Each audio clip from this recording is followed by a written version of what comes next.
अस्सलाम वालेकुम वरहमतुल्लाहि वबरकातुहू। बच्चों, इससे पहले स्टैंडर्ड 10 साइंस फर्स्ट की तीसरी लेसन हो चुकी। आज देखेंगे चौथी लेसन बरक़ी-रहो के असरात या इफेक्ट्स ऑफ इलेक्ट्रिक करंट। इसमें क्या क्या देखेंगे? बरक़ी दौर में तवानाई की मुंतकिली या energy transfer in an electric circuit. इसी में दूसरा पॉइंट है बरक़ी-रहो का हरारती असर या heating effect of electric current. और तीसरा है बरक़ी-रहो का मैग्नेटिसी असर, मैग्नेटिक इफेक्ट ऑफ इलेक्ट्रिसिटी। इसको क्या कहते हैं? ये जौहर है। जौहर कहाँ होता है? कोई भी शय में, कोई भी शय जौहर या सालमार से मिलकर बनता है। जौहर से मिलकर सालमा, दो या दो से ज्यादा जौहरों से मिलकर सालमा बनता है। तो पहले जौहर क्या है होता है वो देखते हैं। ये तार में भी होता है, ये गैस में भी होता है, ये माए में भी होता है, हर चीज में जौहर पाया जाता है। उसके बगैर कोई शय नहीं बनती। तो यहाँ देख रहे हैं, इनको क्या कहते हैं? मदार कहते हैं। और ये क्या है? मरकजा। अभी यहाँ जौहर में 3 किस्म के ज़रात, जौहर मतलब एटम, एटम या जौहर में 3 किस्म के पार्टिकल्स रहते हैं, ज़रात रहते हैं। ये इलेक्ट्रॉन है, प्रोटॉन और न्यूट्रॉन। इलेक्ट्रॉन पर्पल कलर के हैं, प्रोटॉन जो है ये येलो कलर के हैं और लाइट ब्लू कलर के न्यूट्रॉन है। अब इनकी जगह कहाँ है देख रहे हैं? इसको ऑर्बिट कहते हैं या मदार कहते हैं। तो मदार में क्या, 2 मदार है इसमें। ये कौन सा जौहर है? जिसका जौहर अगर 3 है तो ये कौन है? लिथियम है। पहले मदार में 2 इलेक्ट्रॉन है और दूसरे में 1। तो इस तरह इलेक्ट्रॉन कितने हैं? 3 है, कुल मिलाकर 3 इलेक्ट्रॉन। प्रोटॉन देख रहे हैं, ये कितने हैं? ये भी 3 है। लेकिन न्यूट्रॉन यहाँ कितने हैं? 4, 1 2 3 और 4। इलेक्ट्रॉन पर मनफी बरक़ीबार होता है, प्रोटॉन पर मस्बत बरक़ीबार, लेकिन न्यूट्रॉन पर कोई बरक़ीबार नहीं होता है। नेक्स्ट है random motion of free electron. ये एक तार का टुकड़ा है। फॉर एग्जाम्पल ये एल्यूमिनियम तार का टुकड़ा है या तांबे की तार का। इसमें क्या नजर आ रहा है? ये इलेक्ट्रॉन की हरकत है। Random motion of free electron मतलब आजाद इलेक्ट्रॉन का, क्या आजादाना हरकत, ये कहीं भी हरकत कर रहे हैं इलेक्ट्रॉन, इस तरफ इस तरफ, ऊपर नीचे दाएं बाएं, जहां भी उनको हरकत करना है ये हरकत करते हैं। ये आजाद इलेक्ट्रॉन है, इनकी आजादाना हरकत है। नेक्स्ट है ये कॉपर वायर है, मतलब तांबे का टुकड़ा है। इसमें बहते हुए इलेक्ट्रॉन देखो किस तरह है, इस तरफ बह रहे इलेक्ट्रॉन। इलेक्ट्रॉन के बहने की जो सिमत है ये इस सिमत है, लेकिन जो आगे देखेंगे आपके बरक़ी-रहो किस तरफ बहती है। तो ये इलेक्ट्रॉन है, तमाम इलेक्ट्रॉन बह रहे। ये जो है तार का मस्बत सिरा है, मस्बत बरक़ीबार इस पर होते हैं या पॉजिटिव चार्जेस रहते हैं। और ये जो सिरा है ये मनफी बरक़ीबार रखता है या नेगेटिव चार्ज रखता है। इतना समझ में आया आपको? बहते हुए इलेक्ट्रॉन है, इसी धात का टुकड़ा है, यहाँ तांबे का टुकड़ा है। एक सिरा मस्बत बरक़ीबार रखता है, दूसरा मनफी बरक़ीबार या positive charges and negative charges. Next है अभी बरक़ी-रहो क्या कहते हैं? आपकी लेसन का नाम ही बरक़ी-रहो के असरात है। बरक़ी-रहो किसे कहेंगे? रहो का मतलब होता है लहर। जैसे यहाँ आप देख रहे बहता हुआ पानी, इससे पानी की लहर पैदा होती है। वैसे ही जब तारों को बरक़ी खाना मतलब सेल कहते हैं इसको, से जोड़ा जाता है तो यहाँ बरक़ी गवाह का फर्क पैदा होता है या पोटेंशियल डिफरेंस, जिसको V से जाहिर करते हैं। जब तक ये डिफरेंस ना हो, जैसे यहाँ पूरा जमाशुदा पानी है और नीचे पानी नहीं है, तो क्या होता है? जहाँ जमाशुदा पानी है वहां से पानी गिरना शुरू होता है ज्यादा से कम की तरफ। तो यहाँ भी जब तक पोटेंशियल डिफरेंस या बरकी का फर्क न हो, बरकी रव नहीं बहेगी। तो यहाँ ये जो लंबी लाइन है ये पॉजिटिव चार्ज है बरकी खाने पर, और छोटी लाइन है इस पर नेगेटिव चार्ज है। तो बरकी का फर्क या पोटेंशियल डिफरेंस पैदा हो गया। अभी यहाँ से बरकी रव बहती है।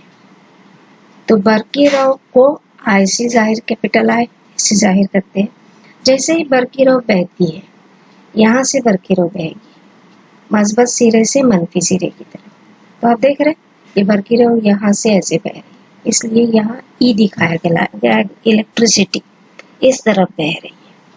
लेकिन इलेक्ट्रॉन का जो बहाव, जैसे ही ये बरकी रव बहना शुरू होती है, इलेक्ट्रॉन भी बहते हैं, यहाँ इलेक्ट्रॉन का बहाव भी शुरू होता है। इलेक्ट्रॉन का बहाव उसके मुखालिफ सिमत में है, इलेक्ट्रॉन इस तरफ बह रहे और बरकी रव इस तरफ। तो आज़ाद इलेक्ट्रॉन जो है या फ्री इलेक्ट्रॉन है, ये एक मखसूस सिमत में बह रहे। इस डायग्राम के जरिए हमको ये समझ में आया कि बरकी रव बहाने पर आज़ाद इलेक्ट्रॉन भी एक मखसूस सिमत में बहने लगते हैं। बरकी रव जिस सिमत बहती है उसके मुखालिफ सिमत में आज़ाद इलेक्ट्रॉन जो है ये मखसूस सिमत में बह जाते हैं। अभी उसमें ये कहीं भी उनकी रैंडम हरकत नहीं होती है या आज़ादाना हरकत नहीं होती, बल्कि इनकी सिमत कैसी है, मखसूस इस सिमत में बह रहे, बाई सिमत में बह रहे। और इलेक्ट्रिसिटी या बरकी रव जो है ये दाई सिमत में बह रही।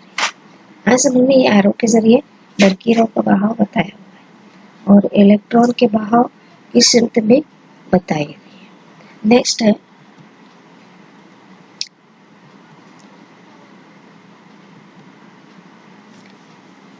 Conductors and insulators. कंडक्टर मतलब मौसिल अशिया, इंसुलेटर मतलब गैर मौसिल अशिया। तो कंडक्टर मतलब क्या होता है, ट्रांसफर चार्जेस ऑन कॉन्टेक्ट्स। यहाँ देख रहे हैं इस पर बरकी बार है, चार्ज है मतलब इस पर बरकी बार है और इस पर बरकी बार नहीं है, उसको न्यूट्रल कहते हैं। अभी ये दो गोलों पर अगर ये मेटल की कील रखते हैं, फॉर एग्जांपल लोहे की कील है, तो इस गोले से बरकी बार इस गोले में मुंतकिल हो गए। देख रहे हैं आप, ये पहले ऐसे थे, एक पर बरकी बार है एक पर बरकी बार नहीं है। जैसे मेटल इन दोनों गोलों पर टच करते हुए रखते हैं हम, या ये एक दूसरे के कांटेक्ट में है, तो यहाँ क्या होता है, यहाँ से बरकी बार रहकर इस गोले में आते हैं, तो इसको कंडक्टर कहते हैं या मौसिल अशिया कहते हैं। एक शय से बरकी बार दूसरी शय में मुंतकिल होना क्या कहलाता है, मौसिल अशिया। अब इंसुलेटर या गैर मौसिल अशिया किसको कहते हैं, यहाँ देख रहे हैं, यहाँ से चार्जेस इस लकड़ी के टुकड़े से इस गोले में नहीं आए। बरकी रव बहाने के बाद यहाँ मैंने तार का कनेक्शन दी और सेल लगाई और फिर यहाँ मेटल रखी, तो बरकी बार यहाँ से यहाँ मुंतकिल हो गई।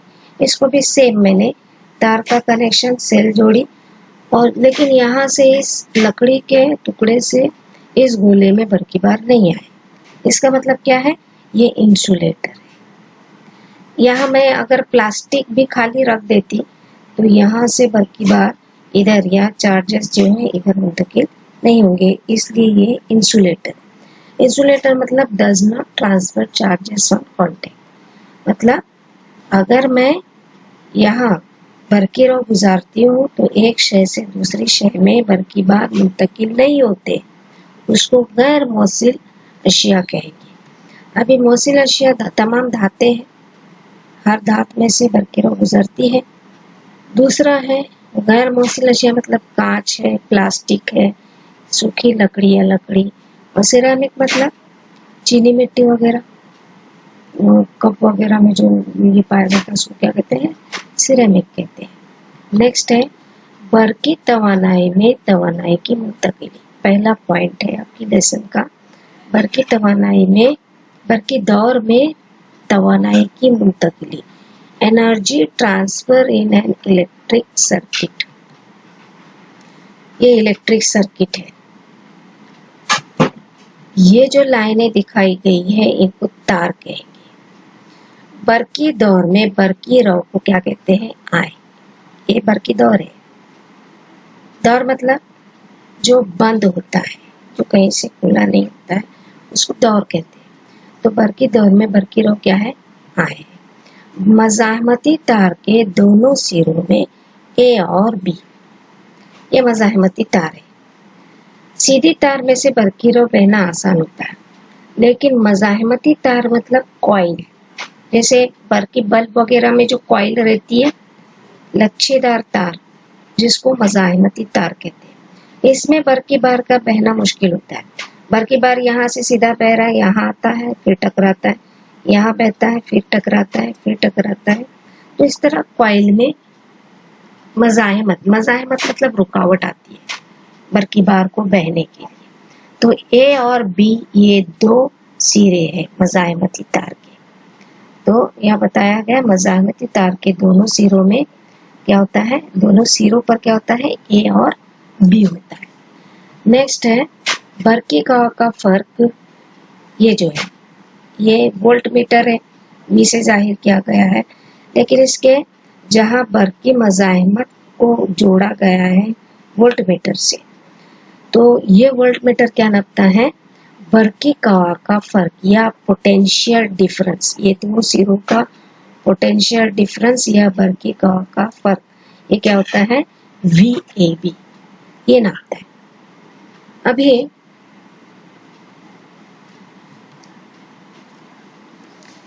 हमने ये तमाम आलत देखे, क्या क्या होता है इसमें। तो इस दौर के जरिए बरकी दौर में बरकी रो आग की पैमाइश की जाती है। फिर मज़ाहमती तार के दोनों सिरों में ए और बी, साथ ही बरकी का फर्क, ये यहाँ है VAB, इन चीजों की पैमाइश की जाती है। ए का बरकी कवा बी के बरकी कवा से ज्यादा है। ए का जो बरकी कवा है ये बी की बरकी कवा से ज्यादा है। इस तरह क्यों कहता है? मस्बत सिरा मतलब यहाँ ज्यादा बरकी कवा है, और मनफी सिरा मतलब यहाँ कम बरकी कवा है, क्योंकि नुक्ता ए बरकी खाने के मस्बत सिरे से जोड़ा हुआ, देख रहे हो, ये बरकी खाना है, बरकी खाना मतलब सेल, इसके मस्बत सिरे से जोड़ा है, और बी जो है ये मनफी सिरे से जोड़ा गया है। इस वजह से क्या कहेंगे? ए में बरकी कवा जो है ये ज्यादा है और बी में बरकी कवा कम है। अगर ए और बी की जानिब क्यू बरकी बार मुंतकिल हो, तो इसकी क्यू बरकी बार को कैपिटल क्यू से जाहिर करते हैं। ए से बी की जानिब मुंतकिल हो तो इसकी सुकूनी बर्क में होने वाली कमी VABQ होगी। क्या होगी? VABQ। इसका मतलब क्यू बरकी बार ए से बी तक जाने में VABQ काम हुआ। बरके सुकूनी कम क्यों होगी? ज्यादा से कम की तरफ जा रहे है ना, और क्यू बरकी बार ए सिरे से बी सिरे की तरफ जा रहा है, तो यहाँ जो बरकी का फर्क और बरकी बार है इतना काम हो गया। बरकी का फर्क और बरकी बार मतलब क्यू यहाँ से यहाँ मुंतकिल हो गया, इतना काम हो गया है। तो ये काम करने के लिए तवानाई कहाँ से आती है? तवानाई का जरिया बरकी खाना है, मतलब सेल है। ये तवानाई बरकी खाने ने बरकी बार के जरिए मज़ाहमत को दी। ये जो बरकी सेल है, बरकी खाना है, यहाँ से तवानाई बरकी बार ने किसको दी? क्यू ने इस मज़ाहमत को दी, रेजिस्टेंस को दी। मज़ाहमत मतलब रेजिस्टेंस। वहाँ VABQ काम हुआ। जब ये तवानाई मिलती है तो ये फर्क पैदा होता है और बरकी बार यहाँ से यहाँ मुंतकिल होता है, मतलब VABQ काम हुआ। क्यू बरकी बार T वक्त में A से B तक गया। अभी बरकी बार को यहाँ से यहाँ जाने तक वक्त लगता है, वो वक्त क्या है? T, time. यानी अगर ये काम T वक्त में हुआ है तो इस वक्त में VABQ इतनी तवानाई मज़ाहमती तार को दी गई। VABQ ये इतनी तवानाई इस मज़ाहिमती तार को दी गई। तवानाई मज़ाहिमती तार को मिलती है और इसकी तब्दीली जो है ये हरारती तवानाई में होती है। जब तवानाई इस मज़ाहिमती तार को, सीधी तार में हरारत ज्यादा पैदा नहीं होती, लेकिन चूंकि यहाँ बरक़ीबार बार बार टकरा रहा है, इस वजह से ये जो तवानाई है ये हरारती तवानाई में तब्दील होती है, हरारत खारिज करती है, गर्म हो जाती है कॉइल, और मज़ाहिमती तार की तपिश क्या होती है, बढ़ जाती है। अभी तपिश बढ़ने के बाद क्या होता है वो देखते हैं। बरकी दौर में बरकी मज़ाहिमत की जगह अगर मोटर हो तो बरकी खाने के जरिए दी गई तवानाई की तब्दीली की शक्ल में होती है। यहाँ पे अगर बरकी मोटर जोड़ते हैं तो क्या होता है देखते हैं। बरकी मोटर में पावर कहते हैं, इसको बरकी ताकत कहेंगे, पावर मतलब पी, बरकी ताकत कहते हैं। तवानाई बटे दरकार वक्त, इकाई वक्त में लगने वाली तवानाई को क्या कहते हैं, पावर कहते हैं। तवानाई मतलब VABQ, जो हमने मज़ाहिमत या मोटर को दिए, मोटर चलाने के लिए VABQ जो बरकी का फर्क और बरकी बार, ये तवानाई दिए, बटे दरकार वक्त मतलब T। अब यहाँ I बराबर होता है, बरकी रव बराबर होता है इकाई वक्त में बहने वाले बरकी बार मतलब Q। इकाई वक्त में बहने वाले बरकी बार को क्या कहते हैं, बरकी रव। जब तक बरकी बार नहीं बहते, ये मस्बत और मनफी बरकी बार बहेंगे नहीं तार में, बरकी रव पैदा नहीं होगी। समझ में आया? बरकी रव मतलब लहर, बर्क की लहर, इलेक्ट्रिक करंट, ये कब पैदा होगा, इकाई वक्त में बहने वाले बरकी बार, बहने वाले चार्जेस, तब ही बरकी रव पैदा होती है। तो यहाँ Q बटे T बराबर क्या है, Q बटे T बराबर क्या है, I। तो VA और Q बटे T के बदले यहाँ क्या लिया हमने, I। तो ये मसावत नंबर 1 हो गई। अब यहाँ P बराबर है H बटे T। H मतलब हरारती तवानाई पैदा हो गई ना, यहाँ ये गर्म हो गया, यहाँ मोटर भी गर्म हो जाती है, मतलब हरारती तवानाई बटे दरकार वक्त T। तवानाई के जरिए बरकी खाने से T वक्त में P ज़र T तवानाई बरकी मज़ाहिमत को दी गई। T वक्त में P ज़र T, P बटे 1 बराबर H बटे T। तो हरारती तवानाई जो है ये P ज़र T किसको दी गई, मज़ाहिमत को दी गई, इस मज़ाहिमत। तब बरकी दौर से I बरकी रव मुसलसिल बह रही हो तो T वक्त में मज़ाहिमत से क्या, I बरकी रव मुसलसिल बह रही, बरकी दौर से I बरकी रव मुसलसिल बह रही हो तो T वक्त में बरकी मज़ाहिमत में पैदा होने वाली हरारत ज़ेल के मुताबिक है। इस बरकी मज़ाहिमत में जो हरारत पैदा होती है वो इस इन ज़ाब्तों के जरिए हम देखेंगे। अभी H बराबर है P ज़र T, अभी पहले ही बताई मैं, यहाँ ये कसर ने तो हमने कसर बनाया इसका P बटे 1, और P बटे 1 बराबर H बटे T, इसको तिरछी ज़र्ब करेंगे, H एका H और P ज़र्ब T, तो H बराबर P ज़र्ब T बराबर क्या होगा, P मतलब क्या है, यहाँ देखे हमने VAB ज़र्ब I, तो P की जगह पर क्या लिया हमने, VAB ज़र्ब I, और T का T वैसे ही लिखे। तो यही ज़ाब्ता P बराबर मैंने यहाँ बताई, ये P बहुत दूर है, मैंने नजदीक ला के रखे, P बराबर VAB ज़र्ब I, ये लिखेंगे P की जगह पर, और ज़र्ब T वैसे ही लिखेंगे। दूसरा है ओहम के कानून के मुताबिक। ओहम का कानून क्या है, R बराबर V बटे I, R बराबर V बटे I। तो V को मालूम करना है, V को इधर ही रखना है, I यहाँ बटे में था, इधर गया तो ज़र्ब आ गया, तो V बराबर क्या हो गया, I।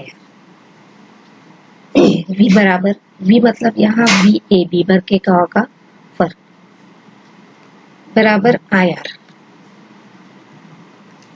H बराबर V स्क्वायर। अब ये कैसे आया वो देखते हैं, इस मसावत को देखते हैं। ये VAB ज़र्ब I ज़र्ब T।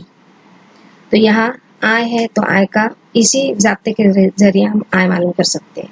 I को इधर ही रखो, R को यहाँ लेकर जाओ, तो I R ज़र्बी सूरत में R इधर आने के बाद तकसीम हो गया। तो क्या होगा, I बराबर V की जगह VAB बटे R हो गया। और ये अहम का कानून है, R बराबर V बटे I। V का मतलब यहाँ VAB है। तो यहाँ देखते हैं ये स्टेप कैसे आई, मसात नंबर 4 कैसे आई। इस मसात को देखो, मसात नंबर 2, इसमें इन कीमतों को भरना है। तो VAB वैसे ही रखना है, ज़र्ब I की जगह पर हमने मालूम किए VAB बटे R।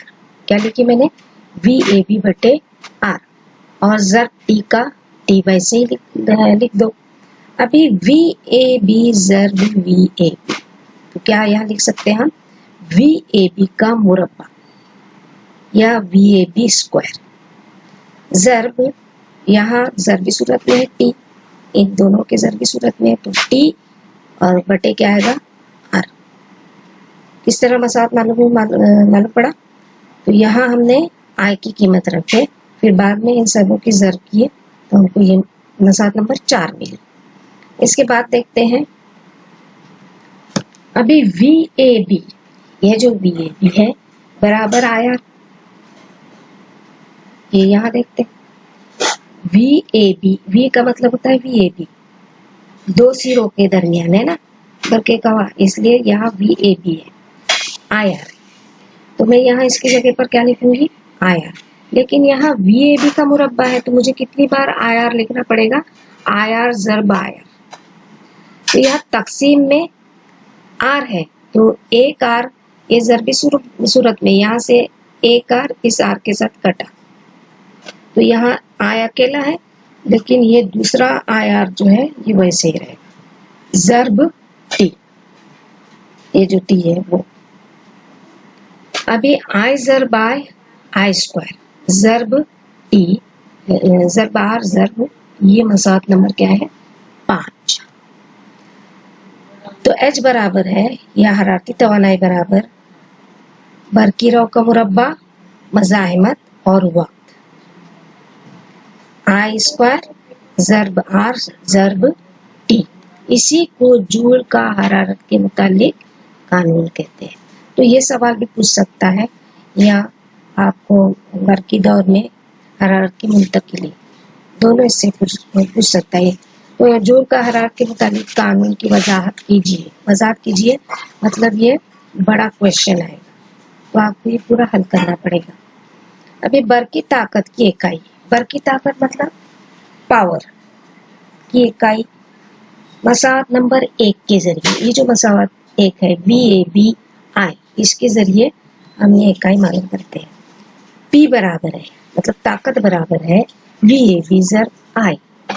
VAB वोल्ट में नापते हैं, बरकी का फर्क या पोटेंशियल एनर्जी वोल्ट में नापते हैं, और I जो है बरकी रौ या करंट जो है ये एम्पियर में नापते हैं। ये मसात नंबर 6 हो गई।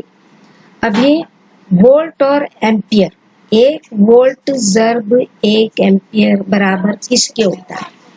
अगर बरकी का फर्क मतलब तार में अगर बरकी बार बहता है, एक कोलम बरकी बार, कोलम जो इकाई है C है मतलब कोलम, ये जो इकाई है ये बरकी बार की है। तो एक कोलम बरकी बार अगर तार में बहता है तो यहाँ कितना काम होता है 1 जूल, तो उसी को क्या कहते हैं 1 वोल्ट। आया समझ में। दूसरा 1 एम्पियर मतलब क्या होता है, 1 सेकेंड में अगर तार में 1 कोलम बरकी बार बहते हैं तो उसको क्या कहेंगे 1 एम्पियर कहेंगे। आया समझ में। इस इकाई को ही यहाँ बयान किया गया है। वोल्ट मतलब 1 जे बटे 1 जूल बटे 1 कोलम, और 1 एम्पियर मतलब 1 कोलम बरकी बार और 1 सेकेंड, ये टाइम है। इसके बाद ये स्टेप, कोलम के साथ कोलम कटा, बचा क्या 1 जूल बटे 1 सेकेंड, 1 यहाँ लिखा हुआ नहीं है 1 सेकेंड, तो इसका मतलब होता है वैट। 1 जूल बटे 1 सेकेंड बराबर, या जूल बटे सेकेंड बराबर होता है क्या है, वैट। और इसीलिए भर की ताकत की इकाई 1 वॉट कहते हैं इसको, या 1 वैट कहेंगे, डब्ल्यू इसकी इकाई है। तो बच्चों, मेरा अगर वीडियो पसंद आया है तो आप मुझे सब्सक्राइब कीजिए, लाइक कीजिए और शेयर कीजिए।